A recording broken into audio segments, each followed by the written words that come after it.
ਸਤਿ ਸ਼੍ਰੀ ਅਕਾਲ ਜੀ। ਤੁਸੀਂ ਪ੍ਰਾਈਮ ਮਿਨਿਸਟਰ ਟੈਲੀਵਿਜ਼ਨ ਦੇਖ ਰਹੇ ਹੋ। ਦੋਸਤੋ, ਮੈਂ ਹਾਂ ਸਵਰਨ ਸਿੰਘ ਟਹਿਣਾ ਤੇ ਹਰ ਰੋਜ਼ ਦੀ ਤਰ੍ਹਾਂ ਹੀ ਪ੍ਰੋਗਰਾਮ ਖਬਰ ਦੀ ਖਬਰ ਲੈ ਕੇ ਹਾਜ਼ਰ ਹਾਂ। ਪਹਿਲੀ ਵੱਡੀ ਖਬਰ ਦੇ ਵੱਲ ਜਾਣ ਤੋਂ ਪਹਿਲਾਂ ਪੰਜਾਬ ਦੇ ਮੌਸਮ ਦੀ ਹਾਲ ਬਿਆਨੀ। ਲੰਘੇ ਕੱਲ੍ਹ ਪੰਜਾਬ ਦੇ ਵਿੱਚ ਝੜੀ ਲੱਗੀ ਰਹੀ ਹੈ। ਪੰਜਾਬ ਦੇ ਲਗਭਗ ਸਾਰੇ ਹਿੱਸਿਆਂ ਦੇ ਵਿੱਚੋਂ ਮੀਂਹ ਪੈਣ ਦੀਆਂ ਖਬਰਾਂ ਮਿਲੀਆਂ। ਗੱਲ ਖੰਨੇ ਦੀ ਕਰੀਏ, ਫਰੀਦਕੋਟ ਦੀ ਕਰੀਏ, ਹੁਸ਼ਿਆਰਪੁਰ ਦੀ ਕਰੀਏ, ਜਲੰਧਰ ਦੀ ਕਰੀਏ, ਹੋਰ ਥਾਵਾਂ ਦੀ ਕਰੀਏ, ਮੀਂਹ ਚੋਖਾ ਪੈ ਗਿਆ। ਜਲੰਧਰ ਦੇ ਵਿੱਚ ਤਾਂ ਲਗਾਤਾਰ ਸਾਉਣ ਦੀ ਝੜੀ ਜਿਵੇਂ ਲੱਗਦੀ ਹੁੰਦੀ ਆ, ਲੱਗੇ ਕੱਲ੍ਹ ਉਵੇਂ ਲੱਗੀ ਰਹੀ ਹੈ। ਸੋ ਪੰਜਾਬ ਦੇ ਵਿੱਚ ਮੀਂਹ ਕਾਫੀ ਪੈ ਗਿਆ ਤੇ ਮੌਸਮ ਵਿਭਾਗ ਨੇ ਗੱਲ ਕਹੀ ਆ ਕਿ ਮੀਂਹ ਹਾਲੇ ਹੋਰ ਕਾਫੀ ਪੈਣਾ। 30-31 ਜੁਲਾਈ ਤੱਕ ਪੰਜਾਬ ਦੇ ਵਿੱਚ ਲਗਾਤਾਰ ਰੁਕ ਕੇ ਇਵੇਂ ਮੀਂਹ ਪੈਂਦਾ ਰਹਿਣਾ। ਯਾਨੀ ਕਿ ਜਿਹੜੀਆਂ ਥਾਵਾਂ ਦੇ ਉੱਤੇ ਘੱਟ ਮੀਂਹ ਪਿਆ ਉੱਥੇ ਹੋਰ ਮੀਂਹ ਪੈਣ ਦੀ ਸੰਭਾਵਨਾ ਹੈਗੀ ਆ। ਪਰ ਜਿਸ ਤਰੀਕੇ ਦੇ ਨਾਲ ਪੰਜਾਬ ਦੇ ਵਿੱਚ ਮੌਸਮ ਖੁਸ਼ਗਵਾਰ ਹੋਇਆ, ਜਿਵੇਂ ਪੰਜਾਬ ਦੇ ਵਿੱਚ ਬੈਠੇ ਨੂੰ ਡਲਹੌਜ਼ੀ ਦੀ ਜਾਂ ਇਉਂ ਲੱਗਦਾ ਵੀ ਭਾਈ ਸ਼ਿਮਲੇ ਵਾਲੀ ਧਰਮਸ਼ਾਲਾ ਵਾਲੀ ਫੀਲਿੰਗ ਆਉਂਦੀ ਹੈ। ਇਹ ਮੀਂਹ ਦੇ ਕਰਕੇ ਨੁਕਸਾਨ ਵੀ ਹੋਇਆ। ਨੁਕਸਾਨ ਹੋਇਆ ਸਾਡੇ ਗਵਾਂਢੀ ਸੂਬੇ ਹਿਮਾਚਲ ਪ੍ਰਦੇਸ਼ ਦੇ ਵਿੱਚ। ਹਿਮਾਚਲ ਪ੍ਰਦੇਸ਼ ਦੇ ਵਿੱਚ ਪਤਾ ਲੱਗਾ ਜੀ ਕਿ ਬੱਦਲ ਫਟਣ ਦੇ ਕਰਕੇ ਉੱਥੇ 9 ਲੋਕ ਆ ਜਿਹੜੇ ਉਹਨਾਂ ਦੀ ਮੌਤ ਹੋ ਗਈ ਹੈ ਤੇ 7 ਲੋਕ ਹਾਲੇ ਤੱਕ ਲਾਪਤਾ ਦੱਸੇ ਜਾ ਰਹੇ ਆ। ਸੋ ਹਿਮਾਚਲ ਪ੍ਰਦੇਸ਼ ਦੀ ਸਰਕਾਰ ਦੇ ਵੱਲੋਂ, ਉੱਥੋਂ ਦੇ ਸੈਰ ਸਪਾਟਾ ਵਿਭਾਗ ਦੇ ਵੱਲੋਂ ਲੋਕਾਂ ਨੂੰ ਜਿਹੜੇ ਕਿ ਘੁੰਮਣ ਫਿਰਨ ਦੇ ਸ਼ੌਕੀਨ ਆ, ਜਿਹੜੇ ਕਿ ਹਿਮਾਚਲ ਪ੍ਰਦੇਸ਼ ਦੇ ਵੱਲ ਗੱਡੀਆਂ ਭਰ ਜਾਣ ਦੇ ਚਾਹਵਾਨ ਆ, ਟੱਬਰਾਂ ਸਮੇਤ ਜਾਣ ਦੇ ਚਾਹਵਾਨ ਆ, ਉਹਨਾਂ ਨੂੰ ਰੋਕਿਆ ਗਿਆ ਕਿ ਤੁਸੀਂ ਹਾਲੇ ਰੁਕ ਜਾਓ, ਕਿਉਂਕਿ ਰੁਕ ਕੇ ਲਗਾਤਾਰ ਮੀਂਹ ਪੈ ਰਿਹਾ, ਜਿਹਦੇ ਕਰਕੇ ਲੈਂਡ ਸਲਾਈਡਿੰਗ ਹੋ ਰਹੀ ਹੈ। ਯਾਨੀ ਕਿ ਪਹਾੜ ਭੁਰ ਕੇ ਡਿੱਗ ਰਹੇ ਆ, ਪੱਥਰ ਲਗਾਤਾਰ ਡਿੱਗ ਰਹੇ ਆ, ਜਿਹਦੇ ਕਰਕੇ ਸੜਕਾਂ ਬਲੌਕ ਹੋਈਆਂ ਪਈਆਂ। ਹਿਮਾਚਲ ਪ੍ਰਦੇਸ਼ ਦੀਆਂ ਸੈਂਕੜੇ ਦੀ ਗਿਣਤੀ ਦੇ ਵਿੱਚ ਸੜਕਾਂ ਜਿਹੜੀਆਂ ਉਹ ਪ੍ਰਭਾਵਿਤ ਹੋਈਆਂ। ਆਵਾਜਾਈ ਬਹੁਤ ਸਾਰੀਆਂ ਥਾਵਾਂ 'ਤੇ ਠੱਪ ਹੋਈ ਪਈ ਹੈ। ਜਿਹੜਾ ਕੁਝ ਮਿੰਟਾਂ ਦਾ ਸਫ਼ਰ ਆ ਉਹ ਕਈ ਘੰਟਿਆਂ ਜਾਂ ਪੂਰੇ ਦਿਨ ਦੇ ਵਿੱਚ ਮਸਾਂ ਨਿਕਲਦਾ। ਸੋ ਇਸ ਕਰਕੇ ਸਾਡੀ ਵੀ ਲੋਕਾਂ ਨੂੰ, ਸਾਰਿਆਂ ਨੂੰ ਬੇਨਤੀ ਆ ਕਿ ਤੁਸੀਂ ਆਪਣੀ ਤੇ ਆਪਣਿਆਂ ਦੀ ਜ਼ਿੰਦਗੀ ਦੀ ਕੀਮਤ ਨੂੰ ਸਮਝੋ। ਤੇ ਜਦੋਂ ਆਪਾਂ ਘੁੰਮਣ ਫਿਰਨ ਜਾਣਾ ਹੀ ਆ ਤੇ ਹਾਲੇ ਹਫ਼ਤਾ ਖੰਡ ਠਹਿਰ ਕੇ ਵੀ ਜਾਇਆ ਜਾ ਸਕਦਾ। ਹਾਲ ਦੀ ਘੜੀ ਹਿਮਾਚਲ ਪ੍ਰਦੇਸ਼ ਦੇ ਵੱਲ ਜਾਣ ਤੋਂ, ਘੁੰਮਣ ਫਿਰਨ ਤੋਂ, ਸਫ਼ਰ ਕਰਨ ਤੋਂ ਗੁਰੇਜ਼ ਕਰਨਾ ਬਣਦਾ, ਕਿਉਂਕਿ ਜਿਹੜੀਆਂ ਸੜਕਾਂ ਉਹ ਵੀ ਖੁਰ ਰਹੀਆਂ, ਲਗਾਤਾਰ ਪਹਾੜ ਡਿੱਗ ਰਹੇ ਆ। ਸੋ ਇਸ ਕਰਕੇ ਕਿਸੇ ਦੀ ਵੀ ਜ਼ਿੰਦਗੀ ਦਾ ਕਦੇ ਕੋਈ ਇੱਕ ਪੈਸੇ ਦਾ ਨੁਕਸਾਨ ਨਾ ਹੋਵੇ, ਇਹਦੀ ਅਸੀਂ ਕਾਮਨਾ ਕਰਦੇ ਹਾਂ। ਹੁਣ ਜਿਹੜੀ ਪਹਿਲੀ ਵੱਡੀ ਖਬਰ ਹੈ ਉਹ ਹੈਗੀ ਆ ਕਿਸਾਨ ਅੰਦੋਲਨ ਨਾਲ ਸੰਬੰਧਿਤ। ਲੰਘੇ ਕੱਲ੍ਹ ਖੇਤੀਬਾੜੀ ਮੰਤਰੀ ਨਰਿੰਦਰ ਸਿੰਘ ਤੋਮਰ ਦੇ ਵੱਲੋਂ 2 ਟੁਕ ਗੱਲ ਕਹਿ ਦਿੱਤੀ ਗਈ ਹੈ ਕਿ ਵਿਰੋਧੀ ਧਿਰਾਂ ਸਦਨ ਦੀ ਕਾਰਵਾਈ ਚੱਲਣ ਨਹੀਂ ਦੇ ਰਹੀਆਂ। ਅਸਲ ਦੇ ਵਿੱਚ ਇਹ ਕਿਸਾਨੀ ਦਾ ਭਲਾ ਚਾਹੁੰਦੀਆਂ ਹੀ ਨਹੀਂ। ਜੇਕਰ ਇਹ ਕਿਸਾਨੀ ਦਾ ਭਲਾ ਚਾਹੁੰਦੀਆਂ ਹੋਣ ਤਾਂ ਫਿਰ ਇਹਨਾਂ ਦੇ ਵੱਲੋਂ ਕਾਰਵਾਈ ਦੇ ਵਿੱਚ ਵਿਘਨ ਨਾ ਪਾਇਆ ਜਾਵੇ। ਆਪਾਂ ਇਹ ਵੀ ਜਾਣਦੇ ਵੀ ਕਿਸਾਨਾਂ ਦੇ ਵੱਲੋਂ ਲਗਾਤਾਰ ਵਿਰੋਧੀ ਪਾਰਟੀਆਂ ਦੇ ਉੱਤੇ ਦਬਾਅ ਬਣਾਇਆ ਗਿਆ ਕਿ ਤੁਹਾਡਾ ਅਸੀਂ ਲਗਾਤਾਰ ਵਿਰੋਧ ਕਰਾਂਗੇ, ਜਿਵੇਂ ਬੀਜੇਪੀ ਦੇ ਆਗੂਆਂ ਦਾ ਕਰਦੇ, ਜੇਕਰ ਪਾਰਲੀਮੈਂਟ ਦੇ ਵਿੱਚ ਐਤਕੀ ਖੇਤੀ ਕਾਨੂੰਨਾਂ ਦੇ ਮੁੱਦੇ ਦੇ ਉੱਤੇ ਚਰਚਾ ਨਾ ਹੋਈ ਤਾਂ। ਪਰ ਨਰਿੰਦਰ ਤੋਮਰ ਜਿਹੜੇ ਕਿ ਪਹਿਲਾਂ ਇਹ ਗੱਲ ਕਹਿੰਦੇ ਆ ਵੀ ਭਾਈ ਸਾਡੇ ਕੋਲ ਰਿਕਾਰਡ ਵੀ ਕੋਈ ਨਹੀਂ, ਜਿਹੜੇ ਇਹ ਗੱਲ ਕਹਿੰਦੇ ਆ ਵੀ ਅਸੀਂ ਤਾਂ ਗੱਲਬਾਤ ਕਰਨ ਨੂੰ ਕਿਸਾਨਾਂ ਨਾਲ ਤਿਆਰ ਆ, ਜਿਹੜੇ ਵਾਰ-ਵਾਰ ਇਹ ਵੀ ਗੱਲ ਕਹਿੰਦੇ ਆ ਵੀ ਕਿਸਾਨ ਗੁੰਮਰਾਹ ਹੋ ਚੁੱਕੇ ਆ। ਹੁਣ ਉਹਨਾਂ ਨੇ ਇਸ ਗੱਲ ਦਾ ਉਲਾਂਭਾ ਵਿਰੋਧੀ ਪਾਰਟੀਆਂ ਦੇ ਸਿਰ ਮੜਿਆ ਕਿ ਇਹ ਨਹੀਂ ਚਾਹੁੰਦੀਆਂ ਵੀ ਕਿਸਾਨੀ ਮੁੱਦੇ ਦੇ ਉੱਤੇ ਗੱਲ ਹੋਵੇ, ਇਹੀ ਨਹੀਂ ਚਾਹੁੰਦੀਆਂ ਵੀ ਸੰਸਦ ਦੀ ਕਾਰਵਾਈ ਸਹੀ ਤਰੀਕੇ ਨਾਲ ਚੱਲੇ। ਤੇ ਜੇਕਰ ਇਹ ਖੌਰੂ ਪਾਉਣਗੇ ਲੋਕ, ਜੇਕਰ ਇਹਨਾਂ ਦੇ ਵੱਲੋਂ ਹੰਗਾਮਾ ਕੀਤਾ ਜਾਊਗਾ ਤਾਂ ਫਿਰ ਪਾਰਲੀਮੈਂਟ ਦੇ ਵਿੱਚ ਕਈ ਮਹੱਤਵਪੂਰਨ ਨੁਕਤੇ, ਕਈ ਮਹੱਤਵਪੂਰਨ ਮੁੱਦੇ, ਕਈ ਮਹੱਤਵਪੂਰਨ ਬਿੱਲ ਆ ਜਿਹੜੇ ਉਹ ਸਾਂਝੇ ਕਰਨ ਤੋਂ ਵਾਂਝੇ ਰਹਿ ਜਾਣਾ। ਸੋ ਨਰਿੰਦਰ ਸਿੰਘ ਤੋਮਰ ਜਿਹੜੇ ਕਿ ਬਹੁਤ ਵਾਰ ਇਹ ਗੱਲ ਕਹਿੰਦੇ ਵੀ बातचीत के लिए तो हम तैयार हैं, मगर किसान ये मत कहें कि कानून रद्द कर दो। हर वार उस शर्त के तहत गल करते हैं, ਹੁਣ ਵੀ ਸ਼ਰਤ ਤਹਿਤ ਹੀ ਗੱਲ ਕਰ ਰਹੇ ਆ। ਪਰ ਕਿਸਾਨ ਇਹ ਗੱਲ ਕਹਿੰਦੇ ਵੀ ਅਸੀਂ ਸ਼ਰਤਾਂ ਦੇ ਮੁਤਾਬਕ ਆਉਣ ਵਾਲਿਆਂ ਦੇ ਵਿੱਚੋਂ, ਮੰਨਣ ਵਾਲਿਆਂ ਦੇ ਵਿੱਚੋਂ ਨਹੀਂ। ਪਰ ਲੰਘੇ ਕੱਲ੍ਹ ਤਾਂ ਵਿੱਤ ਵਿਭਾਗ ਦੇ ਰਾਜ ਮੰਤਰੀ ਦੇ ਵੱਲੋਂ ਅਵੱਲੀ ਗੱਲ ਕਹਿ ਦਿੱਤੀ ਗਈ ਹੈ। ਉਹ ਕਹਿੰਦੇ ਵੀ ਕੇਂਦਰ ਦੀ ਸਰਕਾਰ ਦੇ ਕੋਲੇ ਕੋਈ ਪ੍ਰਸਤਾਵ ਨਹੀਂ ਗਾ, ਕਿਸੇ ਕਿਸਾਨ ਦਾ ਕੋਈ ਕਰਜ਼ਾ ਮਾਫ ਕਰਨ ਦੀ ਯੋਜਨਾ ਨਹੀਂ ਗੀ। ਉਹਨਾਂ ਨੇ ਇਹ ਗੱਲ ਕਹੀ ਹੈ ਵੀ ਕਰਜ਼ੇ ਦੇ ਮਾਮਲੇ ਵਿੱਚ, ਕਿਸਾਨੀ ਕਰਜ਼ੇ ਦੇ ਮਾਮਲੇ ਵਿੱਚ ਆਂਧਰਾ ਪ੍ਰਦੇਸ਼ ਦੂਜੇ ਨੰਬਰ ਦੇ ਉੱਤੇ ਆ, ਯੂਪੀ ਤੀਜੇ ਨੰਬਰ ਦੇ ਉੱਤੇ ਆ। ਪੰਜਾਬ ਦੀ ਕਿਸਾਨੀ ਦੇ ਸਿਰ ਵੀ 73,000 ਕਰੋੜ ਤੋਂ ਵੱਧ ਦਾ ਕਰਜ਼ਾ ਹੈਗਾ। ਪਰ ਉਹ ਕਹਿੰਦੇ ਵੀ ਕੇਂਦਰ ਦੇ ਕੋਲੇ ਨਾ ਕੋਈ ਯੋਜਨਾ, ਨਾ ਕੋਈ ਬਜਟ ਆ, ਸਾਡੇ ਕੋਲੇ ਕੋਈ ਪ੍ਰਸਤਾਵ ਨਹੀਂ, ਕੋਈ ਤਜਵੀਜ਼ ਨਹੀਂ, ਅਸੀਂ ਕੋਈ ਕਰਜ਼ਾ ਹਾਲ ਦੀ ਘੜੀ ਮਾਫ ਕਰਨ ਬਾਰੇ ਸੋਚਿਆ ਨਹੀਂ ਗਾ। ਪਰ ਮੇਰੇ ਮਨ ਦੇ ਵਿੱਚ ਇਹ ਗੱਲ ਜ਼ਰੂਰ ਆਉਂਦੀ ਹੈ ਵੀ ਲੱਖਾਂ ਕਰੋੜ ਦਾ ਕਰਜ਼ਾ ਜਿਹੜਾ ਉਹ ਵੱਖ-ਵੱਖ ਉਦਯੋਗਿਕ ਘਰਾੜਿਆਂ ਨੂੰ ਤਾਂ ਮਾਫ ਕਰ ਦਿੱਤਾ ਜਾਂਦਾ। ਲੱਖਾਂ ਕਰੋੜ ਦੇ ਕਰਜ਼ੇ ਦੇ ਬਾਬਤ ਨਿਗਾਹ ਹੁੰਦੀ ਹੈ ਇਹਨਾਂ ਦੀ ਕਿ ਭਾਈ ਅਸੀਂ ਉਸ ਕੰਪਨੀ ਦਾ ਇੰਨਾ ਕਰਜ਼ਾ ਮਾਫ ਕਰ ਦਈਏ, ਕਾਰਪੋਰੇਟ ਘਰਾੜਿਆਂ ਦਾ ਇੰਨਾ ਕਰਜ਼ਾ ਮਾਫ ਕਰਨਾ ਚਾਹੀਦਾ। ਉਹਨਾਂ ਨੂੰ ਝਟਕੇ ਲੱਗ ਰਹੇ ਆ, ਉਹਨਾਂ ਦਾ ਕਿਤੇ ਨੁਕਸਾਨ ਨਾ ਹੋ ਜੇ, ਉਹ ਪੈਰਾਂ ਸਿਰ ਰਹਿਣ, ਉਹ ਤਾਬੇ ਆਏ ਰਹਿਣ। ਇਸ ਕਰਕੇ ਲੱਖਾਂ ਕਰੋੜ ਦਾ ਕਰਜ਼ਾ ਉਹਨਾਂ ਘਰਾੜਿਆਂ ਦਾ ਮਾਫ ਕਰ ਦਿੱਤਾ ਜਾਂਦਾ ਜਿਹੜੇ ਖਰਬਪਤੀ ਪਹਿਲਾਂ ਹੀ ਆ। ਤੇ ਜਿਹੜੇ ਕਿਸਾਨਾਂ ਦੇ ਸਿਰ ਦੇ ਉੱਤੇ 80,000, ਲੱਖ, 20,000, 50,000, 2 ਲੱਖ, 2.5 ਲੱਖ ਦਾ ਕਰਜ਼ਾ, ਕੇਂਦਰ ਦੀ ਸਰਕਾਰ ਕਹਿੰਦੀ ਇਹਦੇ ਬਾਰੇ ਸਾਡੇ ਕੋਲੇ ਕੋਈ ਤਜਵੀਜ਼ ਨਹੀਂ ਗੀ। ਬਾਕੀ ਵਕਤ ਦੱਸੂਗਾ ਵੀ ਕਿਸਾਨ ਇਸ ਮਾਮਲੇ ਦੇ ਉੱਤੇ ਕੀ ਕੁਝ ਕਹਿੰਦੇ ਆ। ਪਰ ਪਹਿਲਾਂ ਇਸ ਰਿਪੋਰਟ ਦਾ ਵੇਰਵਾ ਤੇ ਫਿਰ ਕਰਾਂਗੇ ਟਿੱਪਣੀ। ਵਿਰੋਧੀ ਧਿਰਾਂ ਦੇ ਵੱਲੋਂ ਪੈਗਾਸਸ ਜਾਸੂਸੀ ਵਿਵਾਦ, ਤਿੰਨੋਂ ਨਵੇਂ ਖੇਤੀ ਕਾਨੂੰਨਾਂ ਸਮੇਤ ਵੱਖ-ਵੱਖ ਮੁੱਦਿਆਂ ਦੇ ਉੱਤੇ ਸੰਸਦ ਦੀ ਕਾਰਵਾਈ ਰੋਕੀ ਹੋਈ ਹੈ। ਇਸ ਦੌਰਾਨ ਕੇਂਦਰੀ ਖੇਤੀਬਾੜੀ ਮੰਤਰੀ ਨਰਿੰਦਰ ਸਿੰਘ ਤੋਮਰ ਨੇ ਲੋਕ ਸਭਾ ਦੇ ਵਿੱਚ ਰੋਸ ਜ਼ਾਹਰ ਕਰ ਰਹੇ ਵਿਰੋਧੀ ਧਿਰ ਦੇ ਆਗੂਆਂ ਦੇ ਉੱਤੇ ਵਿਅੰਗ ਕੱਸਿਆ ਕਿ ਜੇਕਰ ਉਹ ਵਾਕਈ ਕਿਸਾਨਾਂ ਪ੍ਰਤੀ ਫਿਕਰਮੰਦ ਨੇ ਤਾਂ ਉਹਨਾਂ ਨੂੰ ਸਦਨ ਦੀ ਕਾਰਵਾਈ ਚੱਲਣ ਦੇਣੀ ਚਾਹੀਦੀ ਹੈ। ਉਹਨਾਂ ਨੇ ਇਹ ਟਿੱਪਣੀ ਇੱਕ ਸਵਾਲ ਦਾ ਜਵਾਬ ਦਿੰਦਿਆਂ ਕੀਤੀ ਜੋ ਕਿਸਾਨਾਂ ਵਾਸਤੇ ਚੱਲ ਰਹੀ ਇੱਕ ਬੀਮਾ ਸਕੀਮ ਬਾਰੇ ਸੀ। ਤੋਮਰ ਨੇ ਕਿਹਾ ਕਿ ਕਿਸਾਨਾਂ ਨਾਲ ਜੁੜੇ 15 ਸਵਾਲ ਨੇ। ਜੇ ਵਿਰੋਧੀ ਧਿਰ ਦੇ ਮੈਂਬਰ ਸੱਚਮੁੱਚ ਕਿਸਾਨਾਂ ਬਾਰੇ ਚਿੰਤਾ ਕਰਦੇ ਨੇ ਤਾਂ ਉਹਨਾਂ ਨੂੰ ਸਰਕਾਰ ਦਾ ਪੱਖ ਸੁਣਨਾ ਚਾਹੀਦਾ। ਉਹਨਾਂ ਨੇ ਕਿਹਾ ਕਿ ਇਸ ਤਰ੍ਹਾਂ ਅੜਿੱਕੇ ਪਾਉਣਾ ਸਾਡੀ ਸੰਸਦ ਦਾ ਮਿਆਰ ਡਿੱਗ ਰਿਹਾ। ਜ਼ਿਕਰਯੋਗ ਹੈ ਕਿ ਵਿਰੋਧੀ ਧਿਰਾਂ ਤੇ ਕਿਸਾਨ ਸੰਸਦ ਦੇ ਮੌਨਸੂਨ ਇਜਲਾਸ ਦੌਰਾਨ ਲਗਾਤਾਰ ਖੇਤੀ ਕਾਨੂੰਨ ਦਾ ਮੁੱਦਾ ਉਠਾ ਕੇ ਇਹਨਾਂ ਨੂੰ ਵਾਪਸ ਲੈਣ ਦੀ ਮੰਗ ਕਰ ਰਹੇ ਨੇ। ਦੂਜੇ ਪਾਸੇ ਜਿਸ ਤਰੀਕੇ ਦੇ ਨਾਲ ਕੇਂਦਰ ਦੇ ਮੰਤਰੀ ਦੇ ਵੱਲੋਂ ਗੱਲ ਕਹੀ ਗਈ ਹੈ ਕਿ ਉਹਨਾਂ ਦੇ ਵੱਲੋਂ ਕੋਈ ਵੀ ਇਹੋ ਜਿਹੀ ਯੋਜਨਾ ਨਹੀਂ ਕਿ ਅਸੀਂ ਕਿਸਾਨਾਂ ਦਾ ਕਰਜ਼ਾ ਮਾਫ ਕਰਗੇ, ਇਸ ਗੱਲ ਦੇ ਉੱਤੇ ਵੀ ਇਤਰਾਜ਼ ਆਉਣਾ ਸ਼ੁਰੂ ਹੋ ਚੁੱਕਿਆ। ਕੇਂਦਰ ਸਰਕਾਰ ਨੇ ਲੰਘੇ ਕੱਲ੍ਹ ਸਪਸ਼ਟ ਕੀਤਾ ਹੈ ਕਿ ਕਰਜ਼ਾ ਮਾਫੀ ਦੀ ਕੋਈ ਵੀ ਯੋਜਨਾ ਨਹੀਂ। ਇਹਦੇ ਮੁਤਲਕ ਵਿੱਤ ਰਾਜ ਮੰਤਰੀ ਡਾਕਟਰ ਭਾਗਵਤ ਕ੍ਰਿਸ਼ਨ ਰਾਓ ਕਰਾੜ ਨੇ ਸੰਸਦ ਦੇ ਵਿੱਚ ਜਾਣਕਾਰੀ ਦਿੱਤੀ ਹੈ। ਇਹਦੀ ਤਾਜ਼ਾ ਮਿਸਾਲ ਪੰਜਾਬ ਦੇ ਵਿੱਚ ਵੀ ਦੇਖਣ ਨੂੰ ਮਿਲੀ ਸੀ ਕਿਉਂਕਿ ਕਰਜ਼ਾ ਮਾਫੀ ਦਾ ਮੁੱਦਾ ਹਮੇਸ਼ਾ ਗਰਮ ਰਿਹਾ। ਪੰਜਾਬ ਦੇ ਵਿੱਚ ਜਦੋਂ 15 ਲੱਖ ਕਿਸਾਨਾਂ ਦੇ ਕਰਜ਼ਾ ਮਾਫੀ ਦੇ ਅਧੂਰੇ ਵਾਅਦੇ ਬਾਰੇ ਸਰਕਾਰ ਉੱਤੇ ਸਵਾਲ ਖੜੇ ਕੀਤੇ ਜਾ ਰਹੇ ਸਨ, ਉਦੋਂ ਹੱਲਾ ਗੁੱਲਾ ਹੋਇਆ। ਇਸ ਸਮੇਂ ਰਾਜ ਸਰਕਾਰ ਨੇ ਹਾਲ ਹੀ ਦੇ ਵਿੱਚ ਕਰਜ਼ਾ ਮਾਫੀ ਸਕੀਮ ਦਾ ਐਲਾਨ ਕੀਤਾ। ਅਗਲੇ ਸਾਲ ਪੰਜਾਬ ਦੇ ਵਿੱਚ ਵਿਧਾਨ ਸਭਾ ਚੋਣਾਂ ਹੋਣੀਆਂ ਨੇ। ਨਾਬਾਰਡ ਦੇ ਅੰਕੜੇ ਦੱਸਦੇ ਨੇ ਕਿ ਸੂਬੇ ਦੇ ਕਿਸਾਨਾਂ ਦੇ ਸਿਰ 16,80,366 ਕਰੋੜ ਰੁਪਏ ਦਾ ਕਰਜ਼ਾ ਹੈ। ਰਾਜ ਮੰਤਰੀ ਨੇ ਪਾਰਲੀਮੈਂਟ ਦੇ ਮੌਨਸੂਨ ਸੈਸ਼ਨ ਦੇ ਵਿੱਚ ਕਰਜ਼ੇ ਨਾਲ ਜੁੜੇ ਅੰਕੜੇ ਸਾਂਝੇ ਕੀਤੇ। National bank for agriculture and rural development ਯਾਨੀ ਕਿ ਨਾਬਾਰਡ ਦੇ ਮਾਰਚ 2021 ਤੱਕ ਦੇ ਅੰਕੜਿਆਂ ਤੋਂ ਪਤਾ ਲੱਗਦਾ ਹੈ ਕਿ ਦੱਖਣੀ ਭਾਰਤ ਦੇ ਤਾਮਿਲਨਾਡੂ ਰਾਜ ਦੇ ਵਿੱਚ ਕਿਸਾਨ ਸਭ ਤੋਂ ਵੱਧ ਕਰਜ਼ਾਈ ਨੇ। ਸੂਬੇ ਵਿੱਚ ਕਰਜ਼ੇ ਦਾ ਅੰਕੜਾ 1,99,623 ਕਰੋੜ ਰੁਪਏ ਦਾ ਹੈ। ਇਸ ਤੋਂ ਬਾਅਦ ਆਂਧਰਾ ਪ੍ਰਦੇਸ਼, ਉੱਤਰ ਪ੍ਰਦੇਸ਼, ਮਹਾਰਾਸ਼ਟਰ, ਕਰਨਾਟਕ ਸਭ ਤੋਂ ਵੱਧ ਕਰਜ਼ੇ ਵਾਲੇ ਨੇ। ਦਮਨ ਤੇ ਦਿਓ, ਲਕਸ਼ਦੀਪ, ਸਿੱਕਮ, ਲਦਾਖ ਤੇ ਮਿਜ਼ੋਰਮ ਦੇ ਕਿਸਾਨਾਂ ਉੱਤੇ ਸਭ ਤੋਂ ਘੱਟ ਕਰਜ਼ਾ ਹੈ। ਇਸ ਖਬਰ ਦੇ ਉੱਤੇ ਟਿੱਪਣੀ ਕਰਦਾ ਦੋਸਤੋ, ਪਹਿਲੀ ਗੱਲ ਤਾਂ ਅਸੀਂ ਕਹਾਂਗੇ ਇੰਨਾ ਕੁਝ ਹੋ ਜਾਣ ਦੇ ਬਾਵਜੂਦ ਕੇਂਦਰ ਦੀ ਸਰਕਾਰ ਕਿਸਾਨੀ ਮਸਲੇ ਪ੍ਰਤੀ ਸੁਹਿਰਦ ਨਹੀਂ। ਮੈਨੂੰ ਹੈਰਾਨੀ ਹੁੰਦੀ ਹੈ, ਇਸ ਗੱਲ ਦੇ ਉੱਤੇ ਦੁੱਖ ਵੀ ਹੁੰਦਾ ਵੀ ਪ੍ਰਧਾਨ ਮੰਤਰੀ ਸਾਹਿਬ ਇਹ ਗੱਲ ਕਹਿੰਦੇ ਆ ਕਿ ਵਿਰੋਧੀ ਪਾਰਟੀਆਂ ਕੇ ਆਗੂ ਸਦਨ ਕੀ ਮਰਿਆਦਾ ਕੋ ਸਮਝ ਨਹੀਂ ਰਹੇ, ਪਰ ਉਹ ਕਿਹੜੀ ਗੱਲ ਦਾ ਰੌਲਾ ਪਾ ਰਹੇ ਆ, ਕਿਹੜੀ ਗੱਲ ਤੇ ਹੰਗਾਮਾ ਕਰ ਰਹੇ ਆ, ਇਸ ਨੁਕਤੇ ਦੇ ਵੱਲ ਖਿਆਲ ਨਹੀਂ ਕੀਤਾ ਜਾ ਰਿਹਾ। ਅਸੀਂ ਵੀ ਚਾਹੁੰਦੇ ਪਾਰਲੀਮੈਂਟ ਦਾ ਸੈਸ਼ਨ ਵਧੀਆ ਤਰੀਕੇ ਨਾਲ ਚੱਲੇ। ਲੋਕਾਂ ਦੇ ਟੈਕਸ ਦੇ ਪੈਸੇ ਦੇ ਨਾਲ ਵਿਧਾਨ ਸਭਾ ਦੇ ਸੈਸ਼ਨ, ਲੋਕ ਸਭਾ ਤੇ ਰਾਜ ਸਭਾ ਦੇ ਸੈਸ਼ਨ ਚੱਲਦੇ ਆ, ਪਰ ਇਹਦੇ ਵਿੱਚ ਜੇਕਰ ਲੋਕਾਂ ਦੇ ਮੁੱਦੇ ਹੀ ਨਾ ਸਾਂਝੇ ਕੀਤੇ ਜਾਣਗੇ ਤੇ ਫਿਰ ਸੈਸ਼ਨ ਹੋਏ ਜਾਂ ਨਾ ਹੋਏ ਇੱਕ ਬਰਾਬਰ ਆ। ਐਤਕੀ ਕਿਉਂਕਿ ਮਾਮਲਾ ਕਾਫੀ ਗਰਮ ਹੋਇਆ ਪਿਆ, ਪਹਿਲੇ ਦਿਨ ਤੋਂ ਲੈ ਕੇ ਅੱਜ ਤੱਕ ਲਗਾਤਾਰ ਇੱਥੇ ਵਿਰੋਧੀ ਪਾਰਟੀਆਂ ਦੇ ਵੱਲੋਂ ਹੰਗਾਮਾ ਕੀਤਾ ਜਾ ਰਿਹਾ। ਮੁੱਦੇ ਮੁੱਖ ਤੌਰ ਦੇ ਉੱਤੇ 3 ਚੁੱਕੇ ਜਾ ਰਹੇ ਆ। ਖੇਤੀ ਕਾਨੂੰਨ ਵਾਪਸ ਲਏ ਜਾਣ ਜਾਂ ਪੂਰਾ ਦਿਨ ਖੇਤੀ ਕਾਨੂੰਨਾਂ ਦੇ ਮਾਮਲੇ ਦੇ ਉੱਤੇ ਚਰਚਾ ਕੀਤੀ ਜਾਵੇ ਪਾਰਲੀਮੈਂਟ ਦੇ ਵਿੱਚ। ਫਿਰ ਅਗਲੀ ਗੱਲ ਇਹ ਜੀ ਕਿ ਤੇਲ ਦੀਆਂ ਕੀਮਤਾਂ ਜਿੰਨੀਆਂ ਵਧੀਆਂ ਭਾਰਤ ਦੇ ਵਿੱਚ ਇਹਦੇ ਉੱਤੇ ਚਰਚਾ ਕੀਤੀ ਜਾਵੇ। ਤੇ ਤੀਜੀ ਗੱਲ ਹੈ ਕਿ ਪੈਗਾਸਸ ਜਸੂਸੀ ਮਾਮਲੇ ਦੇ ਉੱਤੇ ਚਰਚਾ ਕੀਤੀ ਜਾਵੇ ਵੀ ਕਿਹੜੀਆਂ ਜਸੂਸੀਆਂ ਹੁਣ ਤੱਕ ਕਿਹਨੇ ਕਦੋਂ ਕੀਤੀਆਂ। ਪਰ ਇਹਨਾਂ ਤਿੰਨਾਂ ਮੁੱਦਿਆਂ ਦੇ ਉੱਤੇ ਚਰਚਾ ਕਰਨ ਦੀ ਥਾਂ ਦੇ ਉੱਤੇ ਤੇ ਵਿਰੋਧੀ ਧਿਰਾਂ ਦੇ ਉੱਤੇ ਸਾਰੇ ਦਾ ਸਾਰਾ ਨਜਲਾ ਸੁੱਟਿਆ ਜਾ ਰਿਹਾ ਸੱਤਾਧਾਰੀ ਧਿਰ ਦੇ ਵੱਲੋਂ। ਜੇਕਰ ਇਹ ਜਾਪਦਾ ਕੇਂਦਰ ਦੇ ਮੰਤਰੀਆਂ ਨੂੰ, ਪ੍ਰਧਾਨ ਮੰਤਰੀ ਸਾਹਿਬ ਨੂੰ, ਅਮਿਤ ਸ਼ਾਹ ਗ੍ਰਹਿ ਮੰਤਰੀ ਨੂੰ ਕਿ ਭਾਈ ਵਿਰੋਧੀ ਪਾਰਟੀਆਂ ਖਲਲ ਪਾ ਰਹੀਆਂ, ਇਹਨਾਂ ਨੂੰ ਇਹ ਗੱਲ ਕਹਿਣੀ ਚਾਹੀਦੀ ਜੀ ਕਿ ਆਹ ਦਿਨ ਆਪਾਂ ਤੈਅ ਕਰ ਲਿਆ ਖੇਤੀ ਮਾਮਲੇ ਦੇ ਉੱਤੇ ਚਰਚਾ ਕਰਾਂਗੇ। ਜੇਕਰ ਫਿਰ ਵੀ ਵਿਰੋਧੀ ਧਿਰਾਂ ਦੇ ਆਗੂ ਰੌਲਾ ਪਾਉਣ, ਫਿਰ ਪੂਰਾ ਦੇਸ਼ ਕਹੂਗਾ ਵੀ ਹੁਣ ਜਦੋਂ ਤੁਹਾਡੀ ਮੰਗ ਮੰਨ ਲਈ ਗਈ ਹੈ ਤੇ ਫਿਰ ਤੁਸੀਂ ਕਿਹੜੀ ਗੱਲੋਂ ਰੌਲਾ ਪਾਉਂਦੇ ਆ। ਜੇਕਰ ਤੇਲ ਦੀਆਂ ਕੀਮਤਾਂ ਦੇ ਉੱਤੇ ਚਰਚਾ ਕਰਨ ਦੇ ਲਈ ਸਮਾਂ ਕੱਢਿਆ ਜਾਵੇ ਤੇ ਫਿਰ ਵੀ ਵਿਰੋਧੀ ਪਾਰਟੀਆਂ ਰੌਲਾ ਪਾਉਣ ਤਾਂ ਫਿਰ ਸਾਰਾ ਦੇਸ਼ ਕਹੂਗਾ ਵੀ ਤੁਸੀਂ ਗਲਤ ਕਰ ਰਹੇ ਆ। ਪਰ ਜਦੋਂ ਤੁਸੀਂ ਉਹਨਾਂ ਦੀ ਮੰਗ ਹੀ ਨਹੀਂ ਮੰਨ ਰਹੇ, ਤੁਸੀਂ ਬਿੱਲ ਮੂਹਰੇ ਲਿਆ ਰੱਖੀ ਜਾਂਦੇ ਆ ਤੇ ਮਸਲਾ ਓਡੇ ਦਾ ਓਡਾ ਖੜਾ। ਸੋ ਜ਼ਰੂਰਤ ਇਸ ਵਕਤ ਇਸ ਗੱਲ ਦੀ ਹੈ ਕਿ ਦੇਸ਼ ਦੇ ਅੰਨਦਾਤੇ ਦੀ ਸਾਰ ਲਈ ਜਾਵੇ। ਬਹੁਤ ਸਾਰੇ ਲੋਕਾਂ ਦੇ ਵੱਖੋ ਵੱਖਰੇ ਵਿਚਾਰ ਹੋ ਸਕਦੇ ਆ। ਕਈ ਤਾਂ ਇਹ ਵੀ ਗੱਲ ਕਹਿੰਦੇ ਆ ਅੰਨਦਾਤਾ ਹੈ ਹੀ ਨਹੀਂ। ਮੈਂ ਕੱਲ੍ਹ ਇੱਕ ਇੰਟਰਵਿਊ ਦੇਖੀ, ਕੁਝ ਇੱਕ ਬੀਜੇਪੀ ਪੱਖੀ ਆਗੂ ਇਹ ਗੱਲ ਕਹਿ ਰਹੇ ਆ ਕਿ ਇਹ ਅੰਨ ਉਤਪਾਦਕ ਆ, ਇਹਨੂੰ ਅਸੀਂ ਅੰਨਦਾਤਾ ਨਹੀਂ ਕਹਿੰਦੇ। ਮੈਂ ਕਿਹਾ ਜੀ ਇਹਨਾਂ ਲੋਕਾਂ ਨੂੰ ਕੀ ਪਤਾ ਅੰਨਦਾਤਾ ਕੀ ਹੁੰਦਾ, ਜਿਹੜੇ ਗਮਲੇ ਦੇ ਵਿੱਚ ਕਣਕ ਦਾ ਬੂਟਾ ਨਹੀਂ ਕਦੇ ਦੇਖਦੇ, ਜਿਹੜੇ ਗਮਲੇ ਦੇ ਵਿੱਚ ਪਾਲਕ ਜਾਂ ਮੂਲੀ ਲਾਉਂਦੇ ਆ, ਉਹ ਦੱਸਣਗੇ ਵੀ ਭਾਈ ਵੱਟਾਂ ਕੱਢਣ ਵਾਲਾ, ਸੱਪਾਂ ਦੀਆਂ ਸਿਰੀਆਂ ਮਿੱਧਣ ਵਾਲਾ ਕਿਸਾਨ ਅੰਨਦਾਤਾ ਹੈ ਜਾਂ ਨਹੀਂ ਹੈ। ਸੋ ਜ਼ਰੂਰਤ ਇਸ ਵਕਤ ਇਸ ਗੱਲ ਦੀ ਹੈ ਕਿ ਕਿਸਾਨਾਂ ਦੀ ਮਨੋ ਅਵਸਥਾ ਨੂੰ ਸਮਝਿਆ ਜਾਵੇ। ਤੇ ਦੂਜੀ ਵੱਡੀ ਗੱਲ ਇਹ ਹੈ ਵੀ ਚੋਣਾਂ ਨੂੰ ਮੁੱਖ ਰੱਖ ਕੇ ਹੀ ਚਲੋ ਸਮਝ ਲਿਆ ਜਾਵੇ, ਕਿਉਂਕਿ ਰਾਜਨੀਤਿਕ ਪਾਰਟੀਆਂ ਉੱਦਾਂ ਤਾਂ ਕਿਸੇ ਦੀਆਂ ਸਕੀਆਂ ਨਹੀਂ ਹੁੰਦੀਆਂ, ਪਰ ਚਲੋ ਵੋਟਾਂ ਦੀਆਂ ਤਾਂ ਸਕੀਆਂ ਹੁੰਦੀਆਂ। ਜ਼ਰੂਰਤ ਇਸ ਵਕਤ ਇਸ ਗੱਲ ਦੀ ਹੈ ਕਿ ਕਿਸਾਨੀ ਮਸਲੇ ਦੇ ਵੱਲ ਗੌਰ ਕੀਤੀ ਜਾਵੇ। ਕਿਸਾਨ ਜਿਹੜੇ ਬਾਰਡਰਾਂ ਦੇ ਉੱਤੇ 8 ਮਹੀਨੇ ਤੋਂ ਵੱਧ ਦਾ ਸਮਾਂ ਹੋ ਗਿਆ ਬੈਠੇ ਆ, ਉੱਥੇ ਹੁਣ ਮੀਂਹ ਲਗਾਤਾਰ ਪੈ ਰਿਹਾ।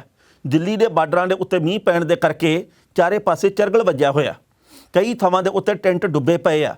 ਪਰ ਜੇਕਰ ਉਹ ਇੰਨੇ ਮੀਂਹ ਦੇ ਵਿੱਚ, ਹਨੇਰੀ ਝੱਖੜ ਝੁੱਲੇ ਦੇ ਵਿੱਚ ਕਦੇ ਕੋਈ ਹਮਲਾ ਕਰ ਜਾਂਦਾ ਫਿਰ ਵੀ ਟਿਕੇ ਹੋਏ ਆ। ਕਦੇ ਕਿਸੇ ਟਰਾਲੀ ਨੂੰ ਅੱਗ ਲੱਗ ਜਾਂਦੀ ਆ ਫਿਰ ਵੀ ਟਿਕੇ ਹੋਏ ਆ। ਹਰ ਰੋਜ਼ ਬਦਨਾਮੀ ਵਾਲੇ ਬਿਆਨ ਸੁਣਦੇ ਆ। ਉਹਨਾਂ ਨੂੰ ਲੋੜਾਂ ਜਿਹੜੀਆਂ ਉਹਨਾਂ ਦੀ ਪੂਰਤੀ ਨਹੀਂ ਵੇਲੇ ਸਿਰ ਹੁੰਦੀ ਤਾਂ ਵੀ ਟਿਕੇ ਆ। ਆਉਂਦੇ ਸਮੇਂ ਦੇ ਵਿੱਚ ਮਲੇਰੀਏ ਤੇ ਡੇਂਗੂ ਦਾ ਕਹਿਰ ਵੱਧ ਜਾਣਾ, ਸਫਾਈ ਦੀ ਉੱਥੇ ਘਾਟ ਆ, ਫਿਰ ਵੀ ਟਿਕੇ ਹੋਏ ਆ। ਤਾਂ ਸਾਨੂੰ ਉਹਨਾਂ ਲੋਕਾਂ ਦੀ ਕਦਰ ਕਰਨੀ ਚਾਹੀਦੀ ਹੈ, ਕਿਉਂਕਿ ਦੇਸ਼ ਦੇ ਵਿੱਚ ਡਟੇ ਹੋਏ ਲੋਕਾਂ ਦੀ ਗਿਣਤੀ ਹੈ ਹੀ ਕਿੰਨੀ ਕੁ। ਚੀਕ ਭਾਵੇਂ ਸਭ ਦੀ ਨਿਕਲੀ ਹੋਵੇ, ਪਰ ਬੋਲਣ ਵਾਲੇ ਸਿਰਫ ਤੇ ਸਿਰਫ ਕਿਸਾਨ ਤੇ ਮਜ਼ਦੂਰ ਹੀ ਆ, ਜਿਹੜੇ ਪਿਛਲੇ 8 ਮਹੀਨੇ ਤੋਂ ਵੱਧ ਦੇ ਸਮੇਂ ਤੋਂ ਡਟੇ ਹੋਏ ਆ। ਨਵਜੋਤ ਸਿੰਘ ਸਿੱਧੂ ਦੀ ਤਾਜਪੋਸ਼ੀ ਤੋਂ ਬਾਅਦ ਬਹੁਤ ਸਾਰੇ ਸਵਾਲ ਨਵੇਂ ਉੱਠ ਰਹੇ ਆ।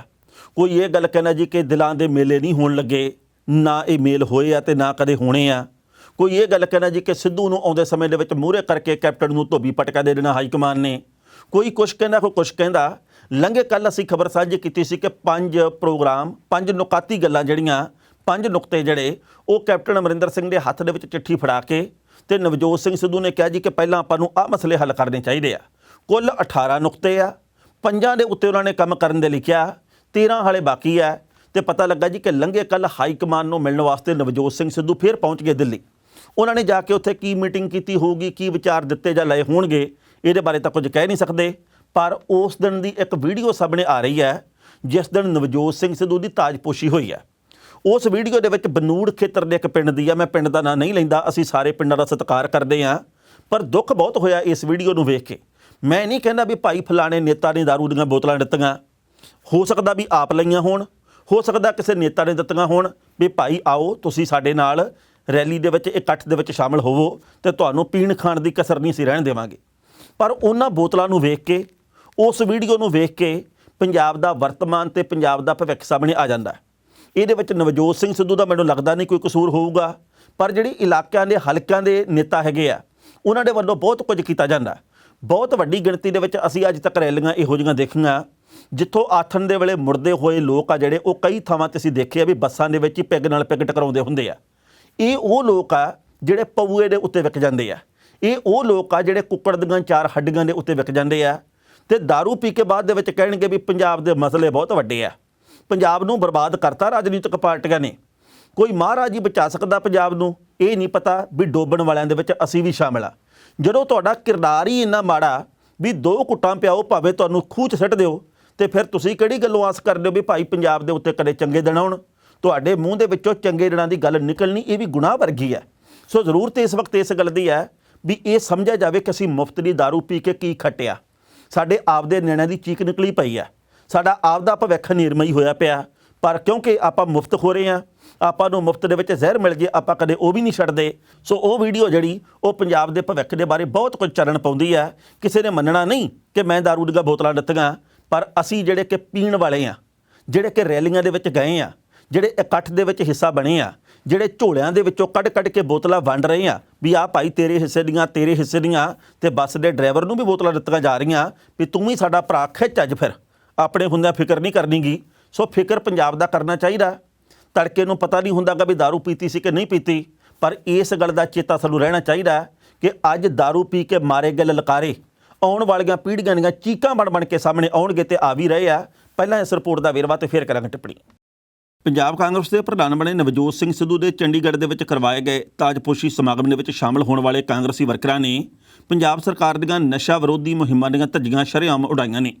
ਇੰਟਰਨੈਟ ਦੇ ਉੱਤੇ ਵਾਇਰਲ ਹੋਈ ਵੀਡੀਓ ਦੇ ਵਿੱਚ ਕਥਿਤ ਤੌਰ ਦੇ ਉੱਤੇ ਕਾਂਗਰਸੀ ਵਰਕਰ ਸ਼ਰਾਬ ਦੀਆਂ ਬੋਤਲਾਂ ਵੰਡਦੇ ਹੋਏ ਨਜ਼ਰ ਆ ਰਹੇ ਨੇ। ਬੱਸ ਦੇ ਵਿੱਚ ਸਵਾਰ ਹੋਣ ਵਾਲੇ ਵਰਕਰ ਬਨੂੜ ਖੇਤਰ ਦੇ ਇੱਕ ਪਿੰਡ ਦੇ ਨਾਲ ਸੰਬੰਧਿਤ ਦੱਸੇ ਜਾ ਰਹੇ ਨੇ। ਡਿਸਟ੍ਰਿਕਟ ਡਿਵੈਲਪਮੈਂਟ ਪੰਚਾਇਤ ਅਫਸਰ ਨੇ ਸ਼ੰਭੂ ਦੇ ਬਲਾਕ ਡਿਵੈਲਪਮੈਂਟ ਪੰਚਾਇਤ ਅਫਸਰ ਤੋਂ ਇਹਦੀ ਰਿਪੋਰਟ ਮੰਗੀ ਹੈ। ਇੰਟਰਨੈਟ ਮੀਡੀਆ ਦੇ ਉੱਤੇ ਕਾਂਗਰਸੀ ਵਰਕਰਾਂ ਦੀ ਮੰਗਲਵਾਰ ਨੂੰ ਵੀਡੀਓ ਵਾਇਰਲ ਹੋਈ ਹੈ। ਦੱਸਿਆ ਜਾ ਰਿਹਾ ਕਿ 23 ਤਰੀਕ ਦੀ ਇਹ ਵੀਡੀਓ ਚੰਡੀਗੜ੍ਹ ਦੇ ਵਿੱਚ ਸਿੱਧੂ ਦੇ ਤਾਜਪੋਸ਼ੀ ਸਮਾਗਮ ਤੋਂ ਬਾਅਦ ਦੀ ਹੈ। ਤਾਜਪੋਸ਼ੀ ਸਮਾਗਮ ਦੇ ਲਈ ਬੱਸ ਕਿਰਾਏ ਦੇ ਉੱਤੇ ਕੀਤੀ ਗਈ ਸੀ। ਵੀਡੀਓ ਦੇ ਵਿੱਚ ਦਿਖਾਈ ਦੇ ਰਿਹਾ ਕਿ ਬੱਸ ਦੇ ਵਿੱਚੋਂ ਉਤਰਨ ਤੋਂ ਬਾਅਦ ਥੈਲੇ ਦੇ ਵਿੱਚ ਰੱਖੀਆਂ ਸ਼ਰਾਬ ਦੀਆਂ ਬੋਤਲਾਂ ਵੰਡੀਆਂ ਗਈਆਂ ਨੇ। ਬੱਸ ਦੇ ਡਰਾਈਵਰ ਨੂੰ ਵੀ ਸ਼ਰਾਬ ਦੀਆਂ ਬੋਤਲਾਂ ਭੇਟ ਕੀਤੀਆਂ ਜਾ ਰਹੀਆਂ ਨੇ। ਇਸ ਖਬਰ ਦੇ ਉੱਤੇ ਟਿੱਪਣੀ ਕਰਦਾ ਦੋਸਤੋ, ਪਹਿਲੀ ਗੱਲ ਤਾਂ ਅਸੀਂ ਕਹਾਂਗੇ, ਇਹ ਗੱਲ ਮੈਂ ਪਹਿਲਾਂ ਵੀ ਕਹੀ ਆ, ਹੁਣ ਵੀ ਕਹਿਣਾ ਕਿ ਹੋ ਸਕਦਾ ਨਵਜੋਤ ਸਿੰਘ ਸਿੱਧੂ ਨੂੰ ਇਸ ਗੱਲ ਬਾਰੇ ਪਤਾ ਹੀ ਨਾ ਹੋਵੇ, ਕਿਉਂਕਿ ਬਹੁਤੀ ਵਾਰ ਜਦੋਂ ਜ਼ਿੰਮੇਵਾਰੀਆਂ ਲੱਗਦੀਆਂ ਕਿ ਭਾਈ ਬੱਸਾਂ ਭਰ ਕੇ ਲੈ ਕੇ ਆਉਣੀਆਂ, ਤਾਂ ਇਲਾਕੇ ਦੇ ਨੇਤਾ ਜਿਹੜੇ ਉਹ ਦਬਾਅ ਵੀ ਬਣਾਉਂਦੇ ਆ, ਉਹ ਜ਼ਿੰਮੇਵਾਰੀਆਂ ਵੀ ਲਾਉਂਦੇ ਆ ਵੀ ਭਾਈ ਤੁਹਾਡੇ ਪਿੰਡ ਦੇ ਵਿੱਚੋਂ ਇੰਨੇ ਲੋਕ ਫਲਾਣੀ ਥਾਂ 'ਤੇ ਪਹੁੰਚਣੇ ਚਾਹੀਦੇ, ਇੰਨੇ ਵਜੇ ਵੇਲੇ ਸਿਰ ਤੁਰਨਾ, ਰੋਟੀ ਪਾਣੀ ਦੀ ਚਿੰਤਾ ਨਹੀਂ ਕਰਨੀ, ਬੱਸ ਸਾਡੀ ਹੋਊਗੀ, ਕਿਰਾਇਆ ਭਾੜਾ ਅਸੀਂ ਦੇਣਾ, ਤੁਹਾਨੂੰ ਆਉਂਦਿਆਂ ਨੂੰ ਥਕੀਵਾਂ ਲਾਉਣ ਵਾਲਾ ਅਸੀਂ ਟੌਨਿਕ ਵੀ ਦੇਵਾਂਗੇ, ਮੰਤਰ ਤੁਹਾਨੂੰ ਦੇਵਾਂਗੇ। ਤੇ ਫਿਰ ਲੋਕ ਜਾਂਦੇ ਆ, ਹੁੱਬ ਕੇ ਜਾਂਦੇ ਆ। ਇਹ ਪਹਿਲੀ ਵਾਰ ਨਹੀਂ ਗਏ, ਨਾ ਤਾਂ ਇਹ दारू ਪੀਣੇ ਪਹਿਲੀ ਵਾਰ ਗਏ ਆ, ਨਾ दारू ਲੈ ਕੇ ਆਉਣ ਵਾਲੇ ਪਹਿਲੀ ਵਾਰ ਗਏ ਆ, ਨਾ ਮੁਫਤ ਦੇ ਵਿੱਚ ਰੋਟੀ ਦੀ ਖਾਤਰ ਆਪਦੇ ਭਵਿੱਖ ਦੀ ਚਿੰਤਾ ਤੋਂ ਮੁਕਤ ਹੋਣ ਵਾਲੇ ਲੋਕ ਪਹਿਲੀ ਵਾਰ ਗਏ ਆ। ਇਹ ਸਾਰਾ ਕੁਝ ਅਸੀਂ ਬਹੁਤ ਵਾਰ ਪਹਿਲਾਂ ਵੀ ਦੇਖਿਆ, ਪਰ ਅੱਜ ਇਸ ਗੱਲ ਦੇ ਉੱਤੇ ਦੁੱਖ ਇਸ ਕਰਕੇ ਹੋ ਰਿਹਾ ਕਿਉਂਕਿ ਲਗਭਗ 6 ਮਹੀਨੇ ਬਾਅਦ ਵੋਟਾਂ ਪੈਣੀਆਂ। ਸੋਸ਼ਲ ਮੀਡੀਆ ਦੇ ਉੱਤੇ ਹਨੇਰੀ ਆਈ ਰਹਿੰਦੀ ਹੈ। ਪੰਜਾਬ ਦੇ ਲੋਕਾਂ ਦੀ ਮਾਨਸਿਕਤਾ ਬਦਲ ਚੁੱਕੀ ਹੈ। ਪੰਜਾਬ ਦੇ ਲੋਕ ਆ ਜਿਹੜੇ ਉਹ ਵੱਖਰੀ ਸੋਚ ਦੇ ਧਾਰਨੀ ਬਣ ਰਹੇ ਨੇ। ਹੁਣ ਪੰਜਾਬ ਦੇ ਵਿੱਚ ਗੈਰਤਮੰਦਾਂ ਦੀ ਕਮੀ ਨਹੀਂ। ਐਤਕੀ ਪੰਜਾਬ ਦੇ ਵਿੱਚ ਵੱਡੀ ਰਾਜਨੀਤਿਕ ਤਬਦੀਲੀ ਹੋਊਗੀ। ਐਤਕੀ ਪੰਜਾਬ ਦੇ ਵਿੱਚ ਰਵਾਇਤੀ ਪਾਰਟੀਆਂ ਨੂੰ ਪਛਾੜ ਦਿੱਤਾ ਜਾਊਗਾ। ਇਹਨਾਂ ਲੋਕਾਂ ਨੇ ਪਛਾੜਦਾ ਜਿਹੜੇ ਝੋਲਿਆਂ ਦੇ ਵਿੱਚੋਂ ਬੋਤਲਾਂ ਕੱਢ ਕੇ ਵੰਡ ਰਹੇ ਆ ਵੀ ਆ ਬਾਈ ਤੇਰੇ ਹਿੱਸੇ ਦੀ, ਆ ਤੇਰੇ ਹਿੱਸੇ ਦੀ, ਆ ਮੇਰੇ ਹਿੱਸੇ ਦੀ, ਆ ਡਰਾਈਵਰ ਦੇ ਹਿੱਸੇ ਦੀ। ਇਹਨਾਂ ਲੋਕਾਂ ਨੇ ਵੀ ਇਹ ਗੱਲ ਕਹਿਣੀ ਹੈ दारू ਪੀ ਕੇ ਵੀ ਭਾਈ ਪੰਜਾਬ ਦਾ ਸੱਤਿਆਨਾਸ਼ ਹੋਇਆ ਪਿਆ। ਪਤਾ ਨਹੀਂ ਪੰਜਾਬ ਦੇ ਉੱਤੇ ਚੰਗੇ ਦਿਨ ਕਦੋਂ ਆਉਣਗੇ। ਸੂਬੇ ਦੀ ਸਰਕਾਰ ਨੇ ਵਾਅਦਾ ਹੀ ਕੋਈ ਨਹੀਂ ਪੂਰਾ ਕੀਤਾ। ਜੇਕਰ ਅਸੀਂ 2 ਘੁੱਟਾਂ ਦੀ ਖਾਤਰ 4.5 ਸਾਲ ਦਾ ਸਾਰਾ ਕੁਝ ਭੁੱਲ ਜਾਂਦੇ ਆ, ਸਾਨੂੰ ਆਉਂਦੇ 6 ਮਹੀਨਿਆਂ ਦਾ ਵੀ ਕੋਈ ਫਿਕਰ ਨਹੀਂ, ਸਾਨੂੰ ਨਿਆਣਿਆਂ ਦੇ ਭਵਿੱਖ ਦਾ ਵੀ ਕੋਈ ਫਿਕਰ ਨਹੀਂ, ਤਾਂ ਫਿਰ ਅਸੀਂ ਕਿਹੜੀ ਗੱਲੋਂ ਕਹਿੰਦੇ ਜੀ ਕਿ ਪੰਜਾਬ ਦਾ ਮਾੜਾ ਹਾਲ ਹੋ ਗਿਆ। ਅਸੀਂ ਆਪ ਚੰਗੇ ਆ, ਅਸੀਂ ਆਪ ਦੁੱਧ ਧੋਤੇ ਆ। ਸੋ ਲੋੜ ਇਸ ਵਕਤ ਇਸ ਗੱਲ ਦੀ ਕਿ ਅਸੀਂ ਆਪ ਦਾ ਕਿਰਦਾਰ ਪਹਿਲਾਂ ਸਹੀ ਕਰੀਏ। ਜੇ ਅਸੀਂ ਆਪ ਚੰਗੇ ਹੋਵਾਂਗੇ ਤਾਂ ਚੰਗੇ ਨੇਤਾ ਚੁਣੇ ਜਾਣਗੇ। ਇਹਦੇ ਵਿੱਚ ਕੋਈ ਦੋ ਰਾਇ ਨਹੀਂ ਵੀ ਰਾਜਨੀਤਿਕ ਲੋਕਾਂ ਨੇ ਪੰਜਾਬ ਦਾ, ਦੇਸ਼ ਦਾ ਬਹੁਤ ਨੁਕਸਾਨ ਕੀਤਾ, ਪਰ ਇਹ ਵੀ ਗੱਲ ਸੱਚੀ ਆ ਵੀ ਚੁਣੇ ਵੀ ਆਪਾਂ ਹੀ ਆ। ਬਹੁਤ ਸਾਰੇ ਲੋਕ ਸਾਨੂੰ ਫੋਨ ਕਰਕੇ ਕਹਿੰਦੇ ਆ ਬਾਈ ਜੀ ਫਿਰ ਵੋਟ ਪਾਈਏ ਕਿਹਨੂੰ। ਮੈਂ ਉਹਨਾਂ ਨੂੰ ਉੱਤਰ ਦਿੰਦਾ ਹੁੰਦਾ ਵੀ ਇਹ ਵੀ ਅਸੀਂ ਦੱਸੀਏ ਵੀ ਕਿਹਨੂੰ ਪਾਉਣੀ ਆ। ਆਪ ਜੀ ਨਹੀਂ ਕੁਝ ਸੋਚ ਸਕਦੇ। ਇਹ ਸਾਰਾ ਕੁਝ ਆਪਾਂ ਦੂਜੇ ਦੇ ਉੱਤੇ ਕਿਉਂ ਛੱਡਦੇ ਆ, ਨਿਰਭਰ ਆਪਾਂ ਕਿਸੇ ਦੇ ਉੱਤੇ ਕਿਉਂ ਰਹਿੰਦੇ ਆ। ਆਪਦੇ ਦਿਮਾਗ ਦੇ ਪੁਰਜੇ ਵਰਤਣੇ ਸ਼ੁਰੂ ਕਰਗੇ, ਆਪਦੇ ਦਿਮਾਗ ਦੀ ਸਹੀ ਤਰੀਕੇ ਨਾਲ ਵਰਤੋਂ ਕਰਗੇ, ਪਾਰਟੀ ਵਿਸ਼ੇਸ਼ ਦੇ ਚੱਕਰ ਦੇ ਵਿੱਚੋਂ ਬਾਹਰ ਨਿਕਲ ਗਏ। ਜਿਹੜਾ ਵੀ ਤੁਹਾਡੇ ਹਲਕੇ ਦੇ ਵਿੱਚ ਚੰਗਾ ਕੰਮ ਕਰਨ ਵਾਲਾ ਬੰਦਾ, ਉਹਨੂੰ ਵਾਰ-ਵਾਰ ਵੋਟਾਂ ਪਾ ਦਿਓ। ਜਿਹਨੇ ਚੁਣਿਆ ਹੋਇਆ ਨੁਮਾਇੰਦਾ ਹੋਣ ਦੇ ਬਾਵਜੂਦ ਕੰਮ ਨਹੀਂ ਕੀਤੇ, ਉਹਦੇ ਉੱਤੇ ਬਿਲਕੁਲ ਕਾਂਟਾ ਮਾਰ ਦਿਓ। ਪਰ ਇਹਦੇ ਲਈ ਸਾਨੂੰ ਕਿਰਦਾਰ ਆਪਣਾ ਉੱਚਾ ਸੁੱਚਾ ਕਰਨਾ ਪੈਣਾ। ਇਹਦੇ ਲਈ ਸਾਨੂੰ ਗਲਤ ਨੂੰ ਗਲਤ ਕਹਿਣ ਦਾ ਜਜ਼ਬਾ ਰੱਖਣਾ ਪੈਣਾ। ਤੇ ਜੇਕਰ ਸਾਡੇ ਅੰਦਰ ਇਹ ਅਣਖ ਆ ਗਈ, ਇਹ ਕਲਾ ਆ ਗਈ ਵੀ ਅਸੀਂ ਗਲਤ ਨੂੰ ਅੱਖ ਦੇ ਵਿੱਚ ਅੱਖ ਪਾ ਕੇ ਗਲਤ ਕਵਾਂਗੇ, ਤਾਂ ਫਿਰ ਸਾਰਾ ਕੁਝ ਠੀਕ ਹੋ ਜਾਣਾ। ਤੇ ਨਹੀਂ ਤਾਂ दारू ਦੀਆਂ ਬੋਤਲਾਂ ਦੇ ਉੱਤੇ ਵਿਕਣ ਵਾਲੇ ਲੋਕ ਕਦੇ ਤਬਦੀਲੀ ਲੈ ਕੇ ਨਹੀਂ ਆ ਸਕਦੇ। ਇਸ ਗੱਲ ਦੀ ਪੱਕੀ ਆਸ ਹੈ। ਭਾਰਤ ਦੀ ਸਰਕਾਰ ਦੇ ਵੱਲੋਂ ਇੱਕ ਨਵਾਂ ਨਿਯਮ ਕਹਿ ਲਈਏ ਜਾਂ ਨਵਾਂ ਕਾਨੂੰਨ ਕਹਿ ਲਈਏ ਲੈ ਕੇ ਆਂਦਾ ਜਾ ਰਿਹਾ। ਹੁਣ ਤੱਕ ਬੇਸ਼ੱਕ ਤੁਹਾਡੀ ਕਿਸੇ ਵੀ ਬੈਂਕ ਦੇ ਵਿੱਚ ਕਿੰਨੀ ਵੀ ਰਕਮ ਕਿਉਂ ਨਾ ਹੋਵੇ, ਮੰਨ ਲਓ ਕਿਸੇ ਦੀ ਵੀ 10 ਲੱਖ, 20 ਲੱਖ, ਕਰੋੜ, 2 ਕਰੋੜ, 50 ਕਰੋੜ, ਜਿੰਨੀ ਮਰਜ਼ੀ ਰਕਮ ਹੋਵੇ ਬੈਂਕ ਦੇ ਵਿੱਚ, ਪਰ ਜੇਕਰ ਬੈਂਕ ਦਿਵਾਲੀਆ ਹੋ ਗਈ, ਬੈਂਕ ਡੁੱਬ ਗਈ ਜਾਂ ਬੈਂਕ ਭੱਜ ਗਈ, ਤਾਂ ਫਿਰ ਤੁਹਾਨੂੰ ਸਿਰਫ 1 ਲੱਖ ਰੁਪਏ ਦੀ ਵਾਪਸੀ ਹੁੰਦੀ ਸੀ। ਨਿਯਮਾਂ ਦੇ ਮੁਤਾਬਕ ਤੁਹਾਡਾ ਜਿੰਨਾ ਮਰਜ਼ੀ ਬੈਂਕ ਦੇ ਵਿੱਚ ਪੈਸਾ ਹੋਵੇ, ਪਰ ਜੇਕਰ ਬੈਂਕ ਦਾ ਬੁਰਾ ਹਾਲ ਹੋ ਜਾਂਦਾ, ਉਹਦਾ ਜਲੂਸ ਨਿਕਲ ਜਾਂਦਾ, ਤਾਂ ਫਿਰ ਸਿਰਫ ਤੇ ਸਿਰਫ 1 ਲੱਖ ਰੁਪਏ ਤੋਂ ਅਸੀਂ ਲੈ ਸਕਦੇ ਹਾਂ। 1 ਲੱਖ ਰੁਪਏ ਦੀ ਵਾਪਸੀ ਦੇ ਲਈ ਬੈਂਕ ਜਾਂ RBI ਜ਼ਿੰਮੇਵਾਰ ਹੈ। ਪਰ ਹੁਣ ਪਤਾ ਲੱਗਾ ਜੀ ਕਿ ਇਹਨੂੰ 1 ਲੱਖ ਨੂੰ ਵਧਾ ਕੇ 5 ਲੱਖ ਕੀਤਾ ਜਾ ਰਿਹਾ। ਹੁਣ 5 ਲੱਖ ਰੁਪਏ ਤੱਕ ਦੀ ਬੈਂਕ ਦੇ ਲਈ ਵਾਪਸੀ ਦੀ ਜ਼ਿੰਮੇਵਾਰੀ ਹੋਊਗੀ। ਪਹਿਲਾਂ 1 ਸੀ, ਇਹਨੂੰ 5 ਗੁਣਾ ਵਧਾਇਆ ਗਿਆ। ਸੋ ਬਹੁਤ ਸਾਰੇ ਲੋਕਾਂ ਦੇ ਪੈਸੇ ਹੁਣ ਤੱਕ ਡੁੱਬੇ ਆ। ਬਹੁਤ ਸਾਰੀਆਂ ਬੈਂਕਾਂ 7.5 ਸਾਲ ਦੇ ਵਿੱਚ ਭੱਜੀਆਂ। ਹੁਣ ਤਾਂ ਹਜ਼ਾਰਾਂ ਕਰੋੜ ਲੈ ਕੇ ਫੁਰਰ ਹੋ ਜਾਂਦੇ ਲੋਕ। ਬਾਅਦ ਦੇ ਵਿੱਚ ਤਰਲੇ ਕੇਂਦਰ ਦੀ ਸਰਕਾਰ ਕੋਲ ਰਹਿ ਜਾਂਦੇ, ਹਮ ਇਸਕੋ ਵਾਪਸ ਲੈ ਕੇ ਆएंगे, हम वहाँ की सरकार के साथ संपर्क में हैं, हम ऐसे कर देंगे वैसे कर देंगे, पर ਹੁੰਦਾ ਕੱਖ ਨਹੀਂ। ਪਹਿਲਾਂ ਇਸ ਰਿਪੋਰਟ ਦਾ ਵੇਰਵਾ ਤੇ ਫਿਰ ਕਰਾਂਗੇ ਟਿੱਪਣੀ। ਕੇਂਦਰੀ ਕੈਬਨਿਟ ਨੇ deposit insurance and credit guarantee corporation act ਸੋਧ ਬਿੱਲ ਨੂੰ ਮਨਜ਼ੂਰੀ ਦੇ ਦਿੱਤੀ ਹੈ। ਇਸ ਬਿੱਲ ਨੂੰ ਮਨਜ਼ੂਰੀ ਮਿਲਣ ਤੋਂ ਬਾਅਦ ਬੈਂਕ ਦੇ ਬੰਦ ਹੋਣ ਜਾਂ ਡੁੱਬਣ ਦੀ ਸਥਿਤੀ ਦੇ ਵਿੱਚ ਗਾਹਕਾਂ ਦੀ 5 ਲੱਖ ਰੁਪਏ ਤੱਕ ਦੀ ਰਕਮ ਸੁਰੱਖਿਅਤ ਰਹੇਗੀ। ਡਿਪੋਜ਼ਿਟ ਕਰਾਉਣ ਵਾਲੇ 90 ਦਿਨ ਦੇ ਅੰਦਰ ਇਹ ਰਕਮ ਲੈ ਸਕਣਗੇ। ਹਾਲੇ ਤੱਕ ਗਾਹਕਾਂ ਦੀ ਬੈਂਕ ਦੇ ਵਿੱਚ ਜਮ੍ਹਾਂ 1 ਲੱਖ ਰੁਪਏ ਤੱਕ ਦੀ ਰਕਮ ਹੀ ਸੁਰੱਖਿਅਤ ਹੁੰਦੀ ਸੀ। ਹਾਲਾਂਕਿ ਸਰਕਾਰ 2020 ਦੇ ਵਿੱਚ ਹੀ ਡਿਪੋਜ਼ਿਟ ਇੰਸ਼ੋਰੈਂਸ ਦੀ ਲਿਮਟ 5 ਗੁਣਾ ਵਧਾਉਣ ਦਾ ਐਲਾਨ ਕਰ ਚੁੱਕੀ ਸੀ, ਪਰ ਇਹਨੂੰ ਕੈਬਨਿਟ ਦੀ ਮਨਜ਼ੂਰੀ ਹੁਣ ਮਿਲੀ ਹੈ। ਹੁਣ ਇਹਨੂੰ ਸੰਸਦ ਦੀ ਮਨਜ਼ੂਰੀ ਮਿਲਣੀ ਬਾਕੀ ਹੈ। ਵਿੱਤ ਮੰਤਰੀ ਨਿਰਮਲਾ ਸੀਤਾਰਮਨ ਨੇ ਕਿਹਾ ਕਿ ਬਿੱਲ ਨੂੰ ਸੰਸਦ ਦੇ ਮੌਨਸੂਨ ਸੈਸ਼ਨ ਦੇ ਵਿੱਚ ਹੀ ਪੇਸ਼ ਕਰ ਦਿੱਤਾ ਜਾਵੇਗਾ। ਇਸ ਖਬਰ ਦੇ ਉੱਤੇ ਟਿੱਪਣੀ ਕਰਨਾ ਦੋਸਤੋ, ਪਹਿਲੀ ਗੱਲ ਤਾਂ ਅਸੀਂ ਕਹਾਂਗੇ ਸਭ ਤੋਂ ਪਹਿਲਾਂ ਇਹੋ ਜਿਹਾ ਮਾਹੌਲ ਬਣਾਉਣਾ ਚਾਹੀਦਾ, ਇਹੋ ਜਿਹੇ ਪ੍ਰਬੰਧ ਹੋਣੇ ਚਾਹੀਦੇ ਆ ਕਿ ਬੈਂਕ ਦਿਵਾਲੀਆ ਹੋਵੇ ਹੀ ਨਾ। ਉਹ ਕਿਹੜੇ ਕਾਰਨ ਆ ਜਿਹਦੇ ਕਰਕੇ ਬੈਂਕਾਂ ਦਾ ਲਗਾਤਾਰ ਜਲੂਸ ਨਿਕਲ ਰਿਹਾ? ਉਹ ਕਿਹੜੇ ਕਾਰਨ ਆ ਜਿਹਦੇ ਕਰਕੇ ਕਾਲਾ ਧਨ ਹਾਲੇ ਵੀ ਬਾਹਰਲੀਆਂ ਬੈਂਕਾਂ ਦੇ ਵਿੱਚ ਹੈ ਤੇ ਸਰਕਾਰ ਕਹਿੰਦੀ ਸਾਨੂੰ ਨਹੀਂ ਪਤਾ ਕਿ ਕਿਤਨਾ ਕਾਲਾ ਧਨ ਬਾਹਰਲੇ ਦੇਸ਼ੋਂ ਮੇਂ ਹੈ?